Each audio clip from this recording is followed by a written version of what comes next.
జమ్మూల గుర్నామ్ చౌక్ అని చెప్పేసి ఒక చౌరస్తా ఉంటది. ఆ చౌరస్తాలో ఒక విగ్రహం ఉంటది. ఆ విగ్రహానికి ఇట్లా చలికాలం రాంగానే ప్రతిరోజు సాయంత్రము దుప్పటి కప్పుతారు. ఇట్లా గత 8 సంవత్సరాలుగా జరుగుతుంది. ఎవరు కప్పుతారో తెలుసా?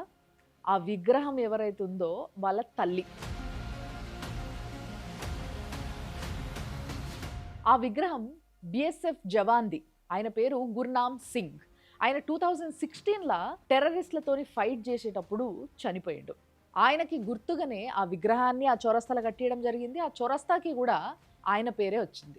సో, తన తల్లి ప్రతిరోజు ఆ విగ్రహం దగ్గరకొచ్చి, ఆ విగ్రహాన్ని క్లీన్ జేసి, కొంచెం టైమ్ స్పెండ్ జేసి పోతది. ఇట్లా చలికాలం వచ్చినప్పుడు మాత్రం కొడుకుకి చలి పెడుతుంది అని జెప్పేసి దుప్పటి కప్పుతది. ఒక జవాన్ తల్లి ప్రేమను జూసిండ్రు గదా! ఇప్పుడు ఒక జవాన్ తన తల్లి తనని కన్నప్పుడు ఆమెకి తోడుగా ఎవ్వరు లేరు. ఆ కష్టం తన భార్యకి రావద్దు అని జెప్పేసి డ్యూటీ నుంచెళ్ళి లీవ్ తీసుకొని భార్య దగ్గర పోయి ఉన్నాడంట. అయితే అనుకోకుండా పక్కనే ఉన్న ఊరికి పొయ్యొస్తా అని చెప్పి పోయిండంట.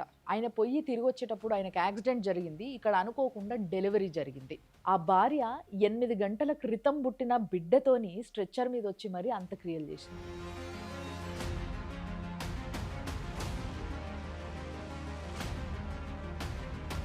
ఆ జవాను బైక్ మీద ఉన్నాడంట. ఆయనని ఎనకాల నుంచి ఒక ట్రాలీ వ్యాన్ చాలా స్పీడ్‌గొచ్చి గుద్దేసి ఎళ్ళిపోయింది. ఆ జవాన్ పేరు పరశురామ్. ఇది జరిగింది మహారాష్ట్రల సతారా అనే జిల్లాల.